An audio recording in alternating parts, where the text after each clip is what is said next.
Hey guys, it's Julien, and today I'm making an old school house track from scratch. So, if you want to hear the finished track, you can skip to the timestamp in the description now. I'll give you a moment to do that. And yeah, so, as usual, you can get the project file and samples and MIDI and presets and all that kind of stuff from this video in the description. And yeah, let's get started. So, we are at 123 BPM to start off with here. And the first thing I think I'm going to do is I'm going to get operator. And we're going to try to write like some chords of some sort. I have kind of an idea in mind. I want to play around with maybe like some major and minor. Maybe we'll start at G. Let's do like a minor ninth chord. Let's hear how that sounds.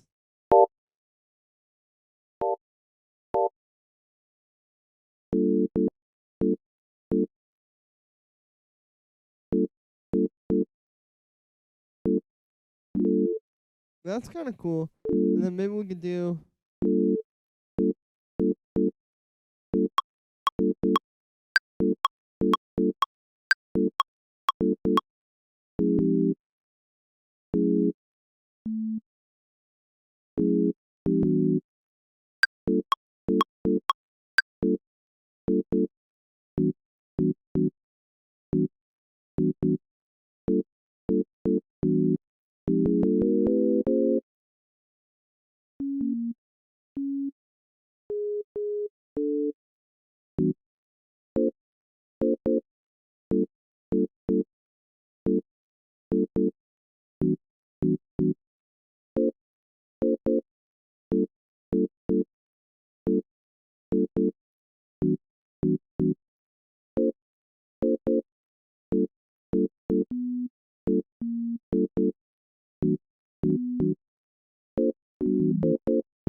All right, there we go. That sounds pretty cool. We've just got like this G minor ninth, and then it goes to D sharp major ninth, and then we go to an A sharp major ninth. All right, cool. So that sounds pretty good. Let's make like a little sound for this. I'm gonna do something with operator here.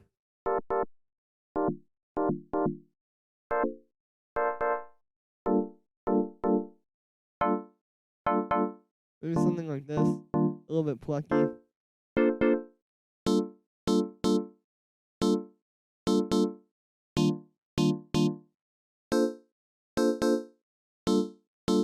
And then we'll put a filter on it.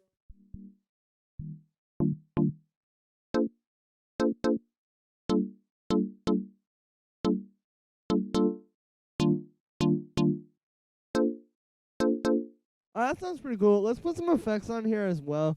I'm gonna start off with a chorus. Make it kind of like bigger. We'll give it an echo as well.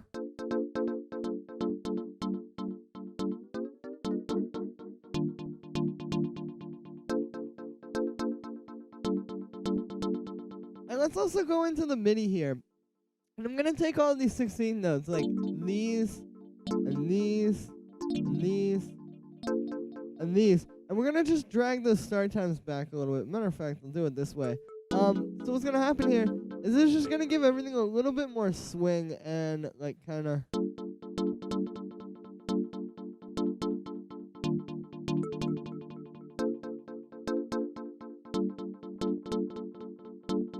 Yeah, there we go. You can hear the groove now. With that delay, it's like getting a little bit more swingy. And you'll hear it more too, like when it comes to actually bringing in drums and stuff. But alright, cool. So from here, I'm gonna pull up a reverb, maybe.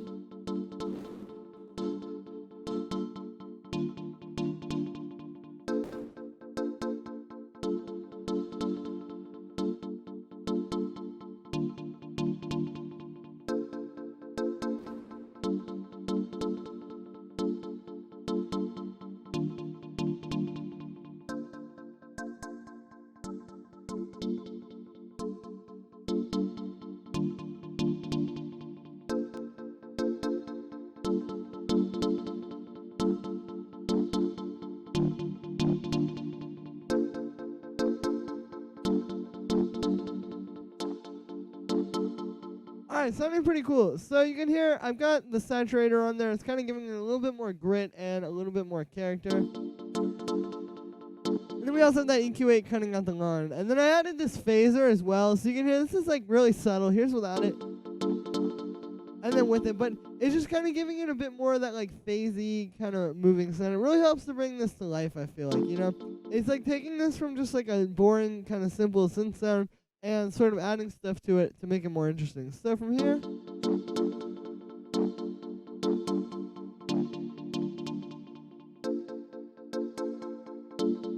there we go. From here, what I'm going to do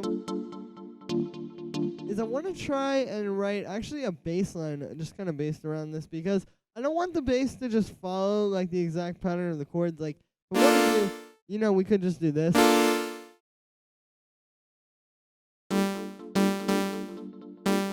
Where it's just like following the chord progression like that. But that isn't really what I want. It's just a little bit boring when you do that, I feel like, with this style. Like, with this style, you really want the bass line to bounce around and be like fun to listen to. So that's what we're gonna make. We're gonna make a fun and bouncy bass line. Cool, so let's take this first oscillator here. I'm gonna turn off the second one for now. And we change that to a square wave. Let's add a bit of a low pass on there with like an envelope. Yeah, there we go.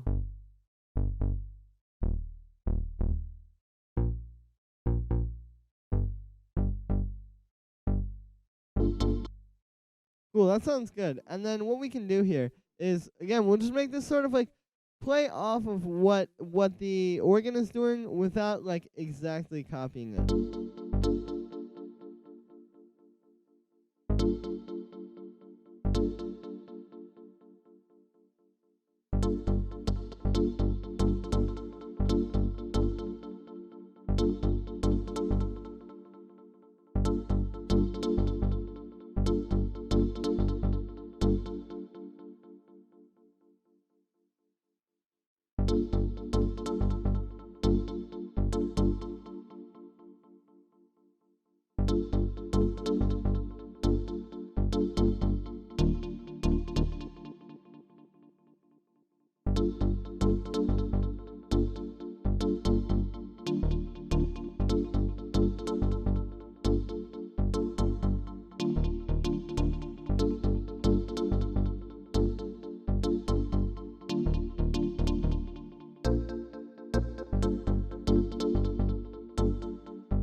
Alright, sounds pretty cool to me. So, from here I'll beef the bass up a little bit more.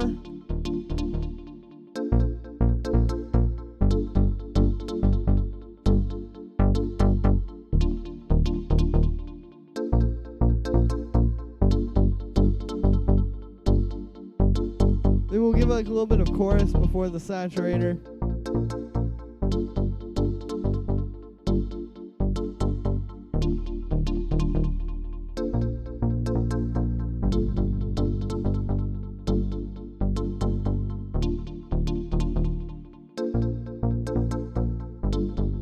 Detune the oscillators a little bit. And that sounds pretty good. So now we have a pretty solid little foundation here.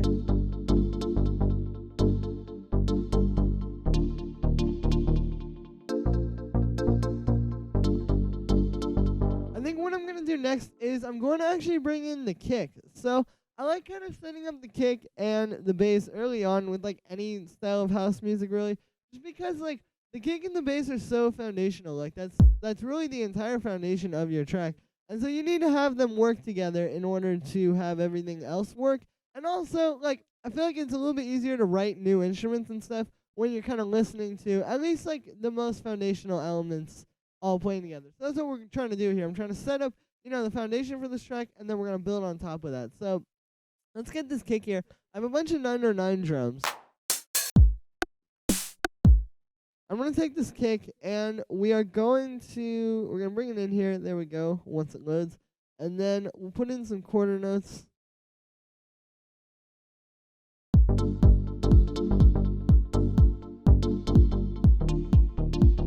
And there we go. Now we can hear the groove. A little bit easier, at least.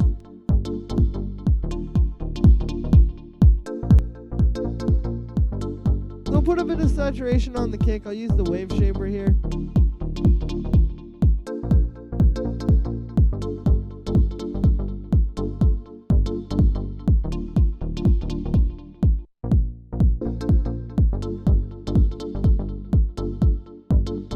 Nice. This is like a very smooth, kind of old school house track. But it's starting good. Let's see if the tuning in the kick. Oh yeah, see it's tuned to A flat or G sharp. So what key are we in again? Oh, we're in G. Okay, so we gotta put it down. We gotta put the kick down one semitone because obviously you want your kick to be in tune. There we go. Now it's in G. We'll put a little bit of EQ on the kick.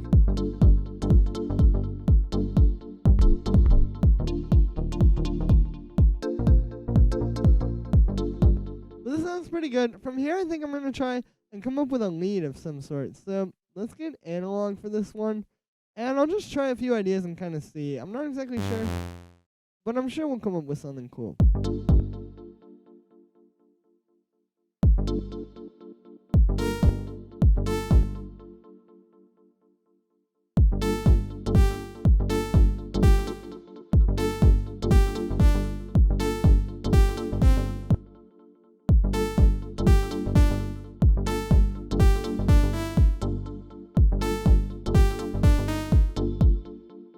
Nope.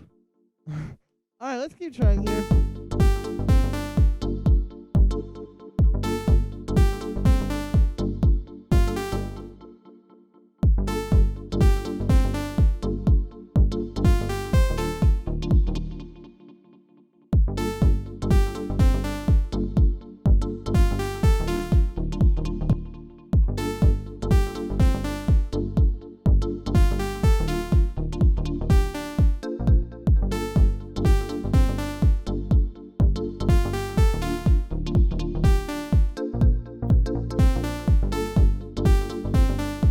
Cool, and then we'll expand this. This is where we can go from like a 4-bar loop to an 8-bar loop. Because we can make this lead a little bit longer here.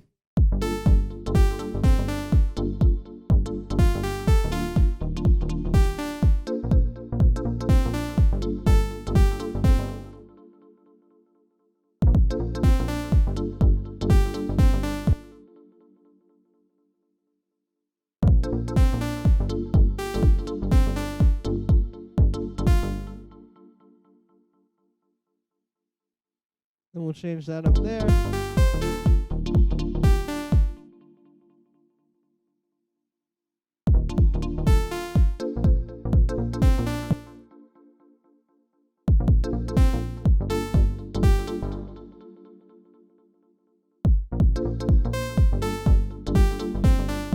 And there we go. And it kind of goes back in a little bit more smoothly.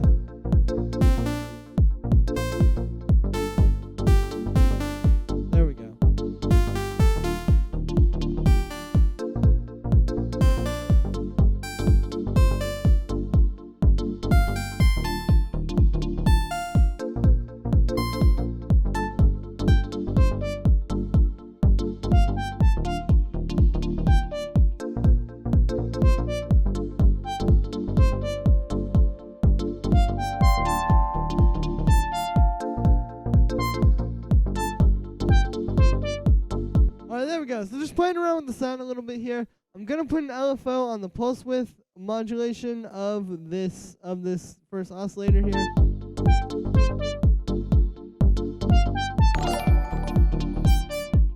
You can kind of hear what that's doing there. And then we'll put a bit of echo on this as well. This is where we're really starting to get kind of like an old school sound, like with this lead.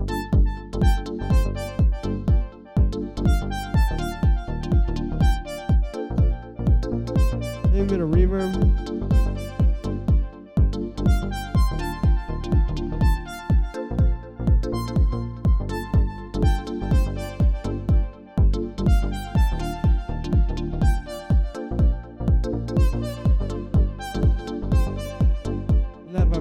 as well. Woo.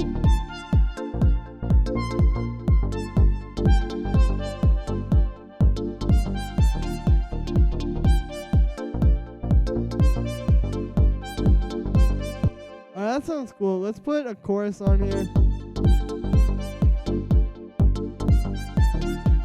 We'll detune the oscillators a little bit as well.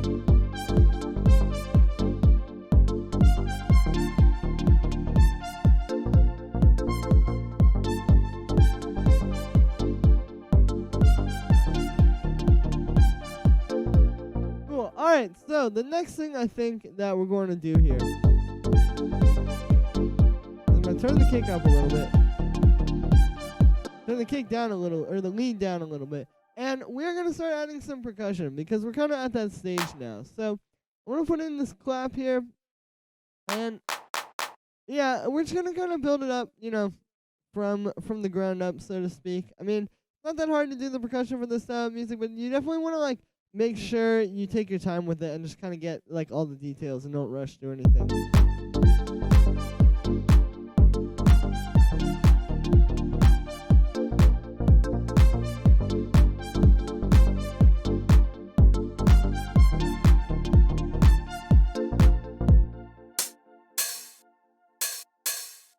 Cool, clap sounds good. I'll put in this open hi-hat here.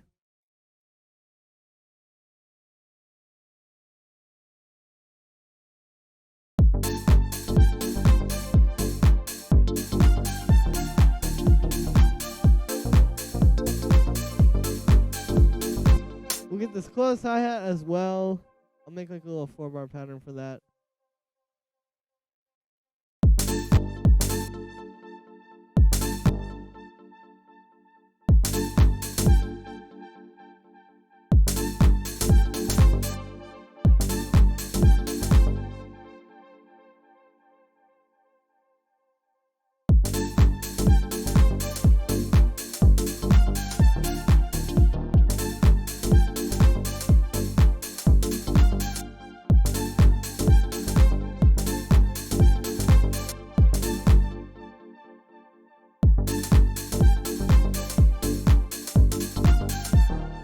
Alright, that's cool, and then we'll copy that.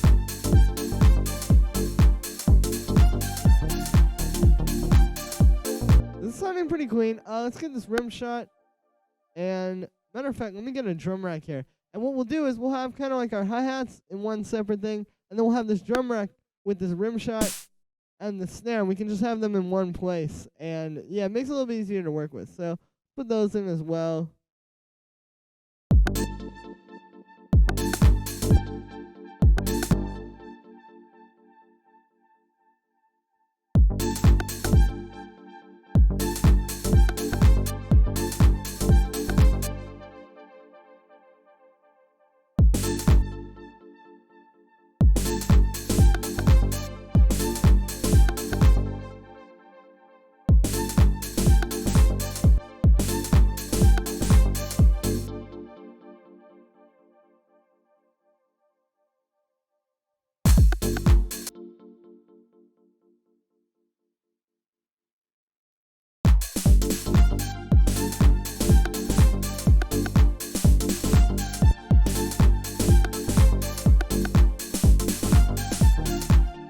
Nice. Alright, let's copy that over as well.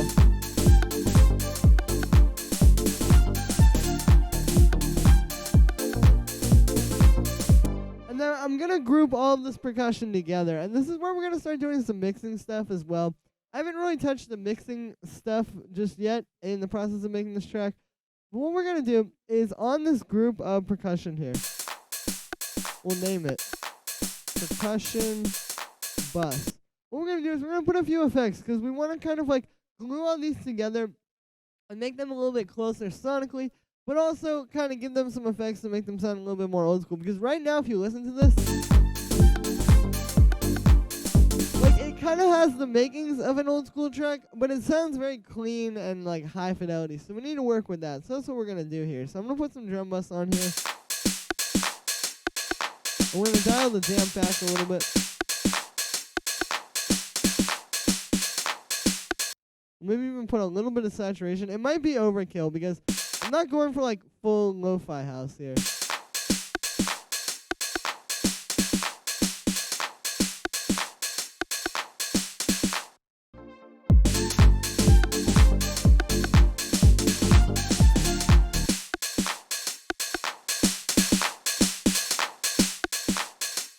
But okay, that sounds pretty solid. Maybe we'll put like a small amount of reverb on at the beginning of the chain.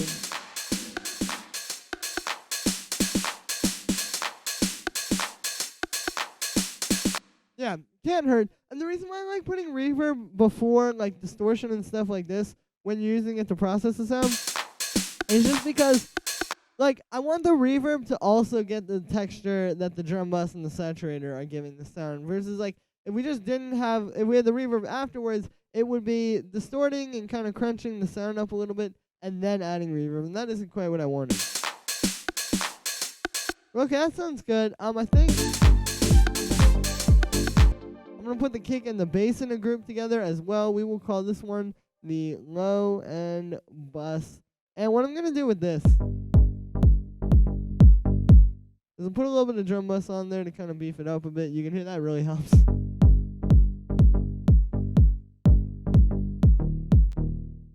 We'll also give it maybe a little bit of saturation. Just kind of crunch everything up. You can hear that really does a good job of doing that. I'm going to do a little bit of a cut around there with this EQ.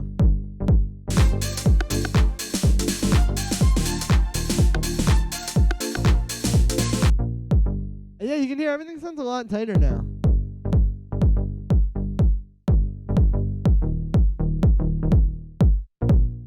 And then you can also compress these together a little bit. You can hear the difference there. When I have that off versus on.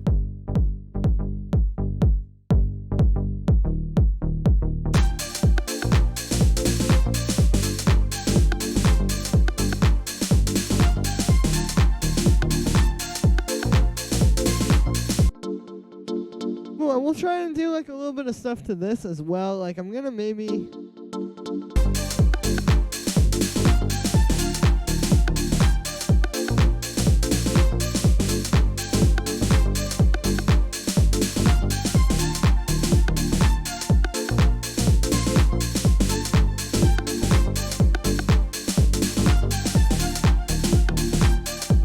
cool, this sounds good. One thing I feel like might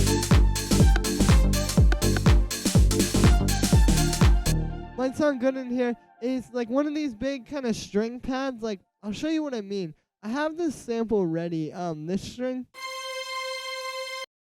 And basically you all know it. Like that kind of sound. And what we're gonna do here is if you listen to this, if I play it on a high note, you can see when we play a long note here, it plays through the sample, and then it just stops. And this is a problem because obviously we want this to play kind of indefinitely over the course of this track. So what we're going to do here is we're going to do a few things. First, we're going to turn on the loop here. So this is just going to make it loop constantly. It's going to go, when it gets to the end, it just goes back to the start.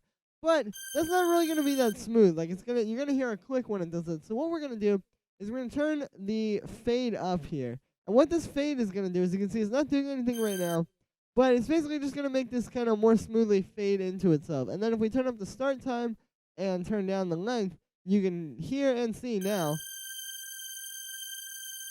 There we go. We have an infinite string. So kind of a nice way to take a sample like this and just be able to have it. What if we do like this? All right, let's hear what this sounds like.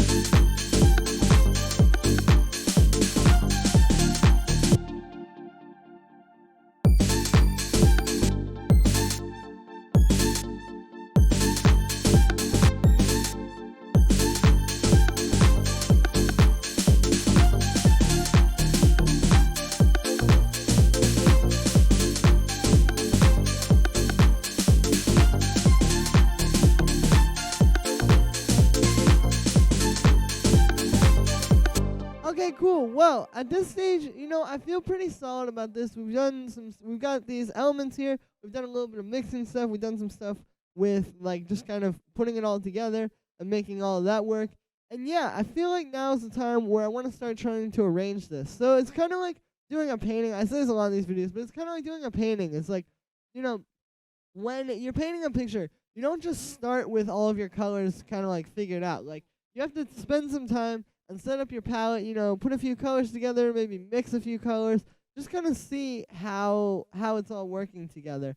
And what this does is it just kind of gives you, a little bit of time to focus on that, and then you have a little bit of time to focus on the painting as well, as opposed to just kind of trying to do it all at once. And so that is what I'm going to do here. Now we have our colors. We've mixed some colors together. We've kind of, got a vibe going. Now we're going to put them on the canvas. And by doing this, as opposed to just trying to do the arrangement and come up with all your different elements at the same time, we can get a little bit better sound because, you're spending some time focusing on making the sounds, and then you're spending some time focusing on arranging them, and you're not it's not bleeding over. And yeah, so what we're going to do is we're going to take all of this and we're going to cut it, and we're going to just paste it, let's paste it over here.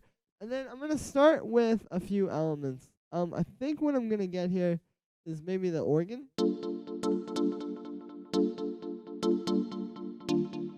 And let's get also, the kick.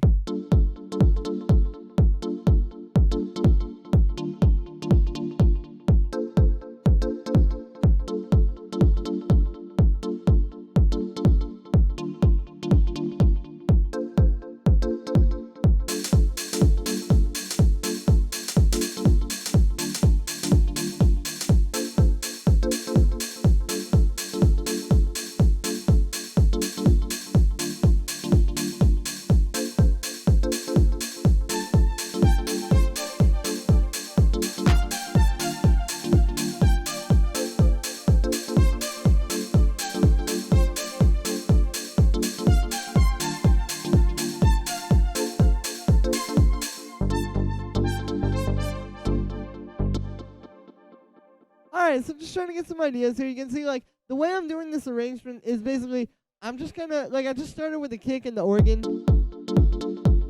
And then I'm just kind of, bringing things in and out and seeing what I like. And this is kind of the best way to do it, I feel like. If you try to think too much about the arrangement, it's always going to be, a little bit difficult to make it work.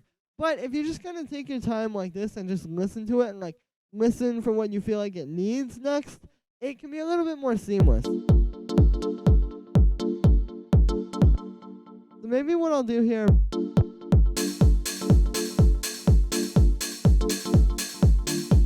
going to have the bass.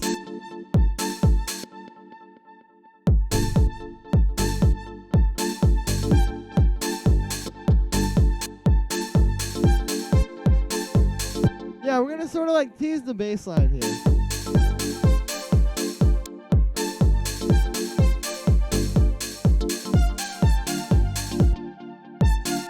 What chord does that go to there? A sharp or D sharp and then A sharp. Okay, cool. So yeah, we're just gonna keep going here. D sharp, A sharp.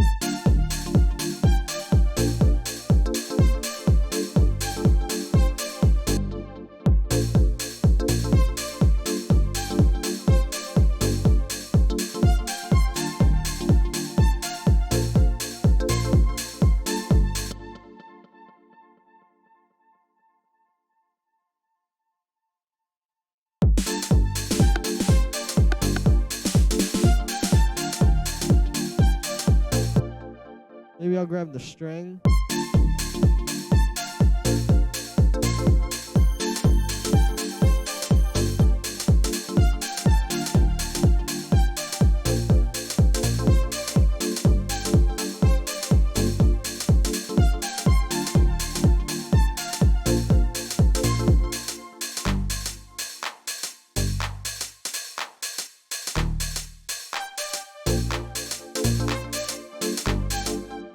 And then we'll have the bass line get a little bit more intense here as well.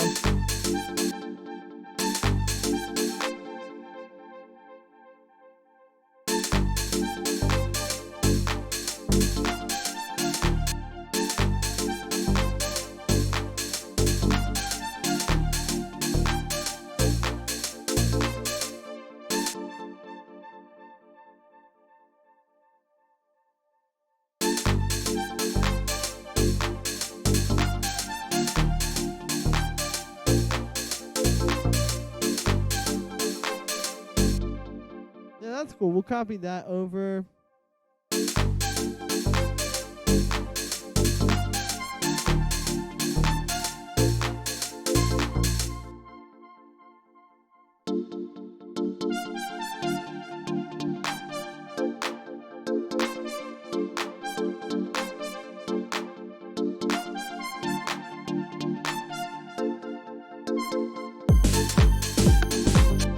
Cool. And then what I'm going to do here is I'm going to put in a little fill like right before with the snare, right before the drop.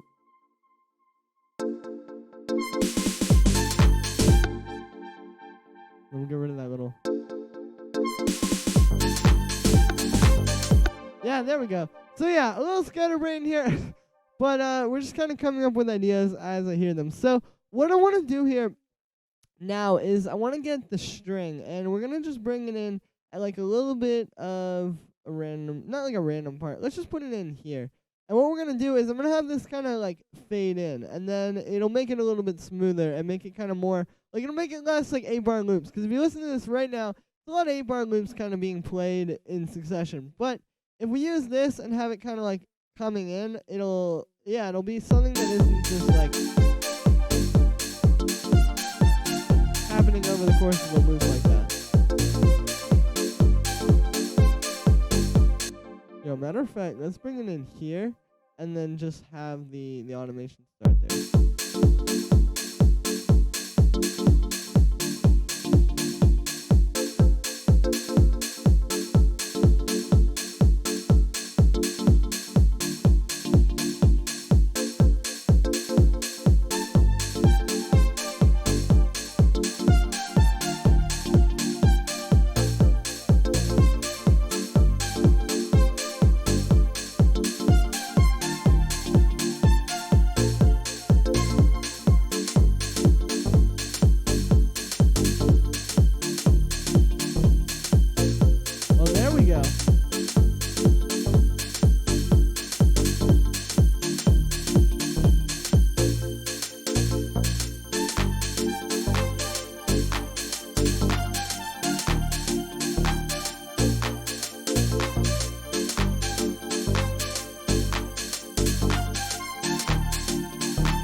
Turn the string down a little bit.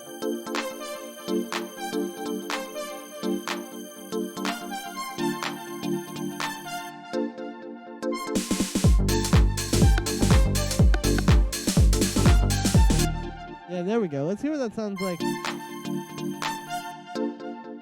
I need to put a bit more reverb on it so it'll kind of like go out smoothly there.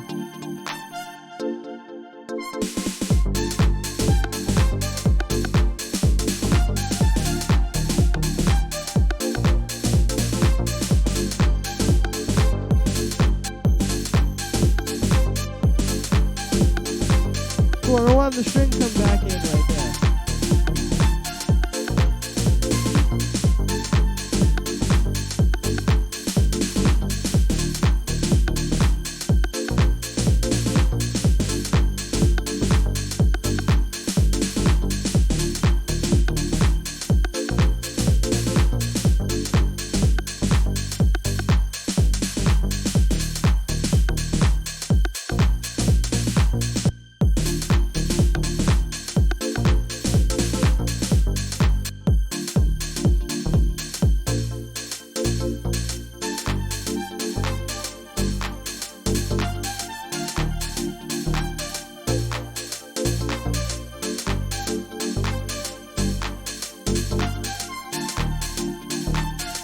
I'm gonna put a little bit of chorus on the string before the reverb.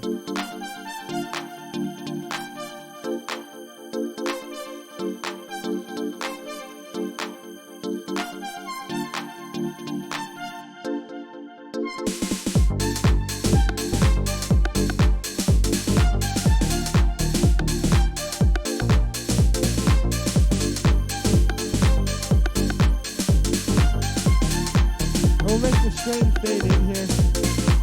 You can see like the little details like the string and like where the percussion is and like all that kind of stuff are the things that I'm really, really focusing on here, as opposed to like the really big picture things.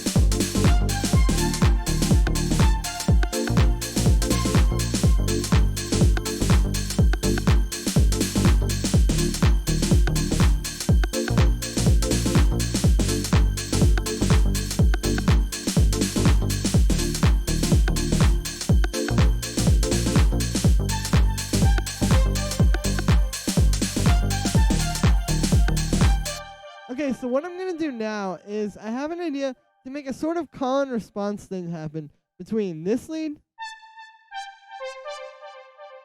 and then whatever I could put on this new track. And what we'll do here is you can see there are kind of some open spots like this and this and this and this.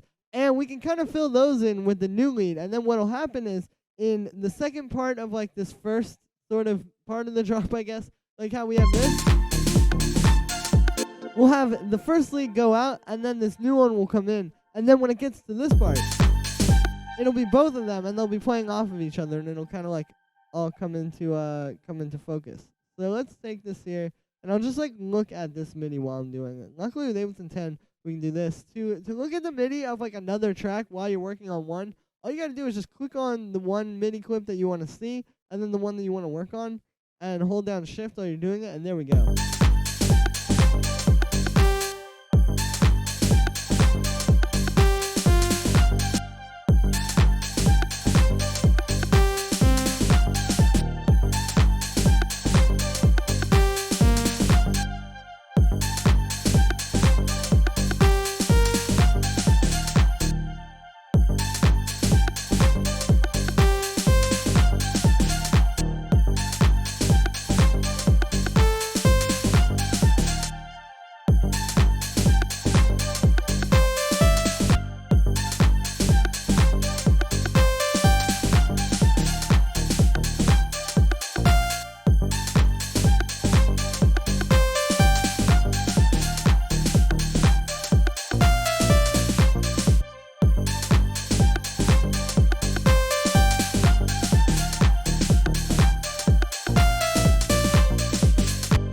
That's kind of cool. I don't know.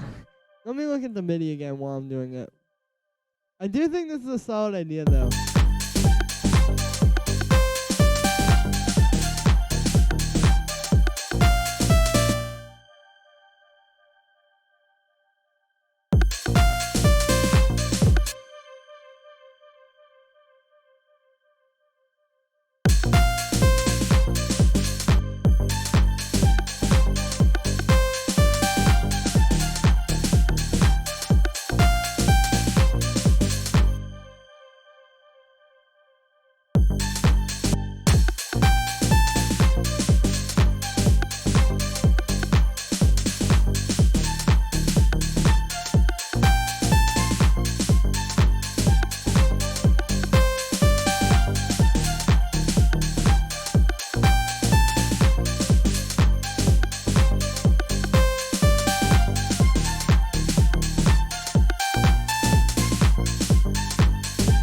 Yeah, there we go. Now they feel like very cohesive. Then let's hear that.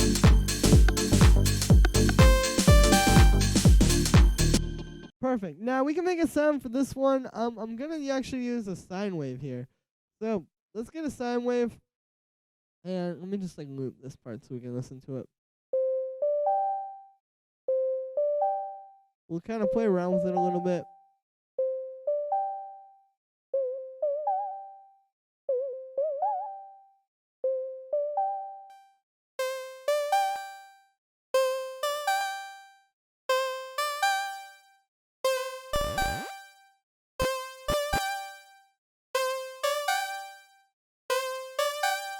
Okay, so we didn't end up using a sine wave, but you can see what I've got going on here is I have a saw wave and I have a square wave. They're detuned a little bit. And then on the first one, I have this pitch envelope. So it's a nice way to get a more like old school sort of brassy sound. I've noticed like with a lot of those old school like brass kind of presets like for synths and stuff, it's usually just kind of doing this. Like it's having these two oscillators where one has a pitch envelope, and you can hear it gets like that really, really old school brass type of sound. And the pitch envelope obviously has to be going up like that. But if we turn it off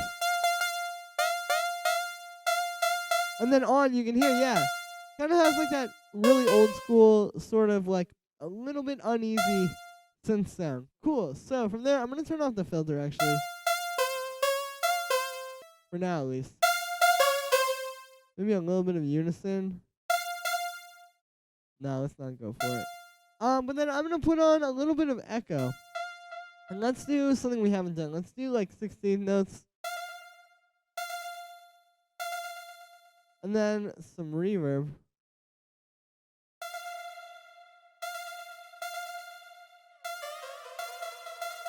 Yeah, let's do 8th notes. And then let's hear what that sounds like in the mix.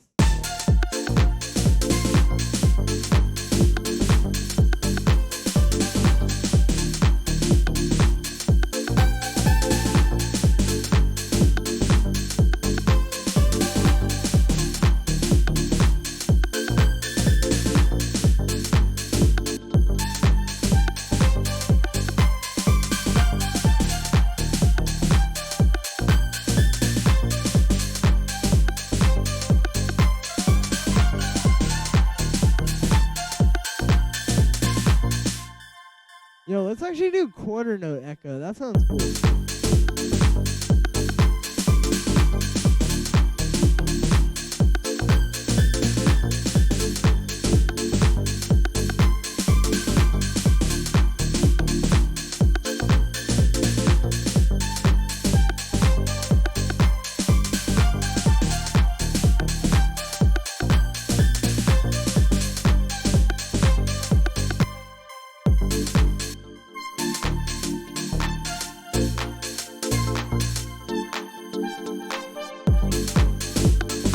Alright, so this sounds pretty clean. One thing I want to try here is I want to sidechain one thing, which is the string. I'm not going to do a lot of sidechaining in this just because, like, with the more old school house, you know, sidechaining, I feel like, you know, the more years you go back in time in the history of house music, the less sidechaining matters. Like, you know, if you go back to, like, say, 5 years ago, sidechaining, very important. If you go back to 10 years ago, sidechaining, a little bit less important, but still pretty important. If you go like 20 years ago, there's like, they weren't even really using sidechaining that much. So we don't want to go too crazy because we are trying to get like an old school sound with this. We don't want to sidechain everything, but I am going to sidechain the string since it's kind of like a background element. And I think that'll sound good. And then also keep it like in the background. The thing is, like, you need to be a little bit mindful of this. Like, if you have an element like this, you don't want it to just be like the loudest thing in the mix because it's a background element. So, you know, doing stuff like this, like sidechaining into the kick, is a good way to kind of push this back a little bit.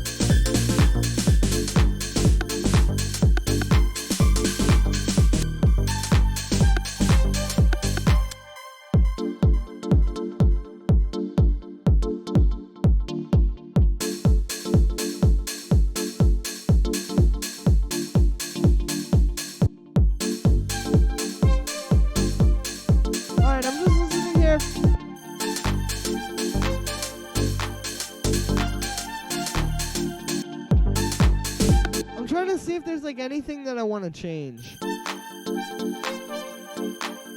Let's add in some little like kick extra things. Like I'll show you, like, for example, we could put this double kick here at the start.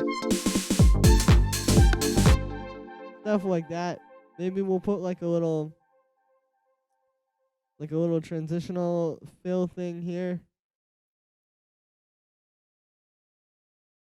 Something like this.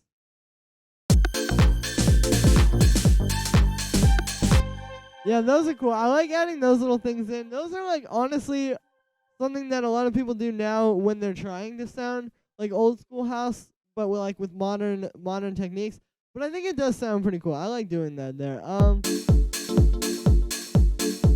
Let's put a little double kick in here.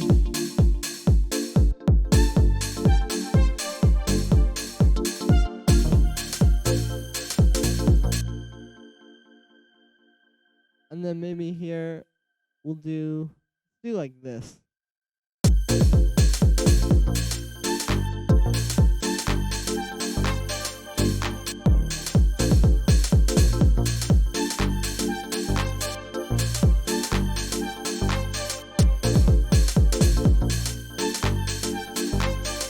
there we go.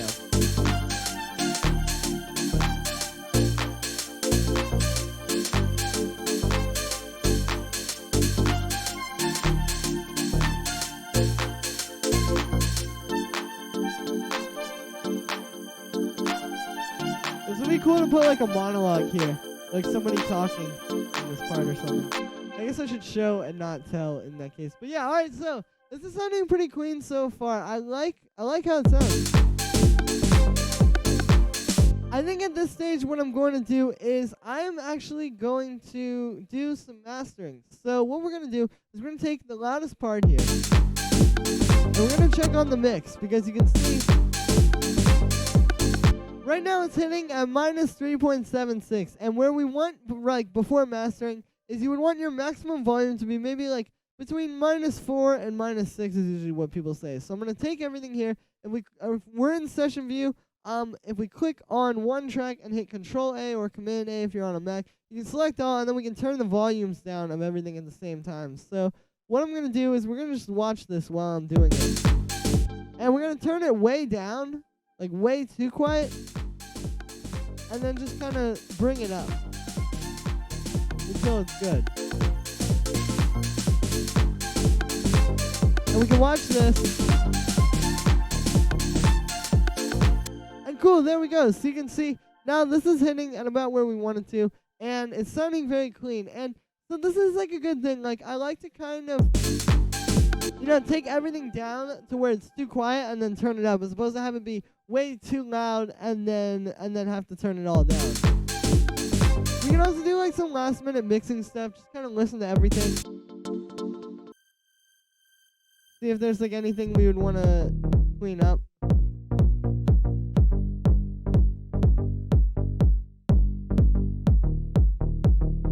That on the kick and the bass. We'll put like an EQ8, cutting out some low end on the leads.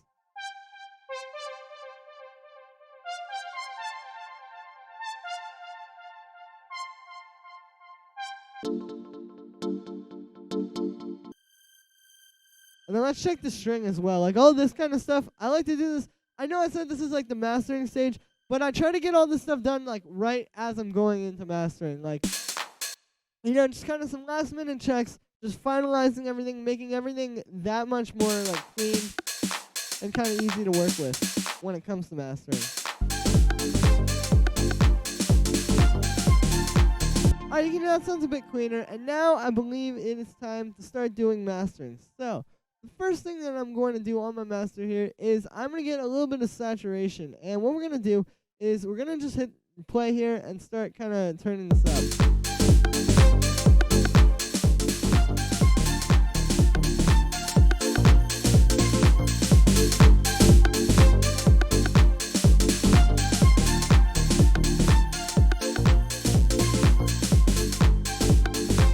And so you can hear what's happening here is it's just giving everything a little bit more grit. And kind of like more power in the mix. Here's without it. And with it. And you can hear it also helps to kind of fatten everything up. It's very subtle, but it's just giving that extra little bit of like oomph at the end of the chain that kind of like glues everything together. Like the way saturation works is basically, the more input you put into it, the more it saturates it, and it's gonna kind of saturate it in different ways based on how you are, like what you're putting into it basically. And so by putting the saturation at the end here, basically you can hear it gives it like that little bit of crunch. Like that. If I turn the bass frequency up, you can hear it some more, but it gives it that little bit of crunch that I feel like just really helps to gel everything together, especially when you're doing like a more kind of old school sound like this. Cool, so after that, I'm going to get a little bit of compression actually. What we can do is we will get the compressor, and I'm going to turn off makeup gain. That's pretty important. I don't usually like to have that. And then what we're going to do here is we're going to bring the threshold down. Just until it's like compressing the peaks. And again, just like how I turned everything down and then turned it back up to get it to the level I wanted to, we're going to just go really lightly here and just not get too crazy. And yeah, just kind of dial it back just until we get it to where we want it.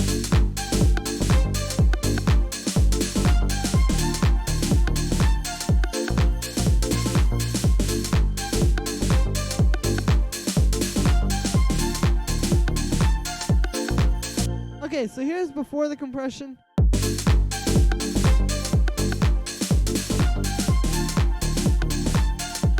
And then after it. So you can hear it's very subtle, but it's just helping to kind of help everything get a little bit closer together. And a little bit tighter sound. I had to turn the drive up on the saturator a little bit there. But yeah, you can see like it's just another thing that's making everything sound more gelled together and more kind of like one big thing. So the last thing that I'm going to do here is I'm going to grab a limiter. And what we're going to do with the limiter is we are just going to do a gain boost. I'm not going to use this to actually limit anything. You can see we're not clipping before the limiter. So we don't need any actual limiting. But if we just use this volume here, what we can do is we'll get a really clean gain boost. Like, let's put this up.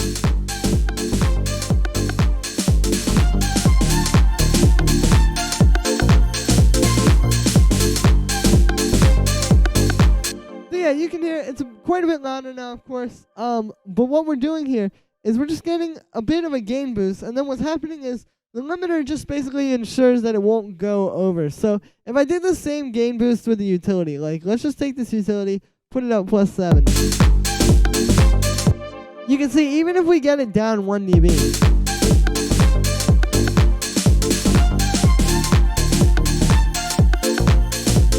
or maybe like, let's put it up to 6.5.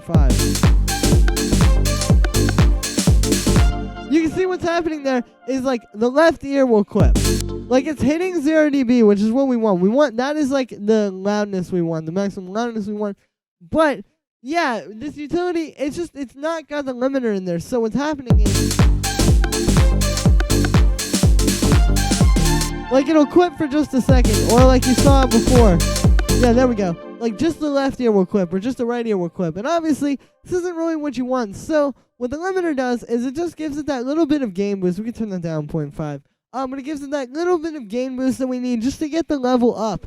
But then it's not gonna go over. Like it just ensures that if anything goes even slightly over, it'll limit it. And yeah, again, it's not gonna be super audible. It's just getting like your volume up. Like that's the thing. Like mastering is really just meant to get your track like loud enough, you know, like to get it at the same level or at like an equal level with other tracks in your style. And so yeah, that's all you're doing with this limiter. Like it might seem kind of bad. I know people say don't put a limiter on your master, but in this case it is very fine to use a limiter for this.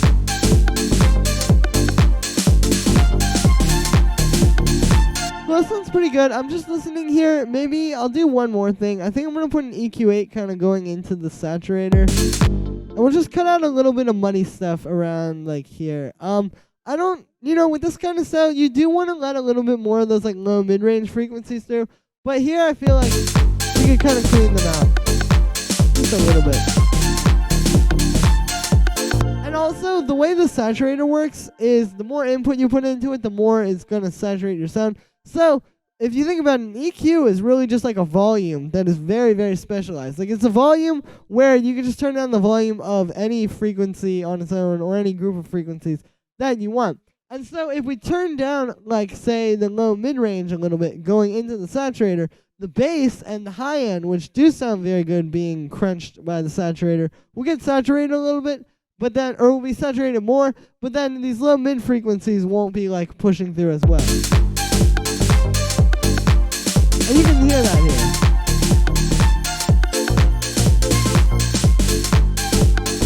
here. Cool. Well, this is sounding pretty good. Let's hear what this sounds like from start to finish.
Well, sounds pretty tight to me. There it is. We've gone from zero, literally nothing, a blank canvas, to a pretty well structured and almost finished song. The arrangement is just a little bit left to do, I guess. But yeah, so that's it for this one, guys. Thank you so much for checking this out. I hope you guys enjoyed. As always, make sure to like this video as well as subscribe and hit that little notification bell, as well as let me know what you think of this video in the comments. Do you want to see more like house music? I know I've been doing a lot of techno lately. I could do more house, more future garage, all the other styles I usually do. But let me know what you guys think in the comments, what you want to see. If you want to see me do more of this or more techno or whatever it is. Like I said in the beginning, you can get the project file and samples and MIDI and presets and every single thing that we worked with or created in this video in the description. Just make sure to check that out. And if you're a patron on my Patreon, it'll be available there, so check shortly. And yeah, thank you so much, everybody, and I will see you tomorrow with another video.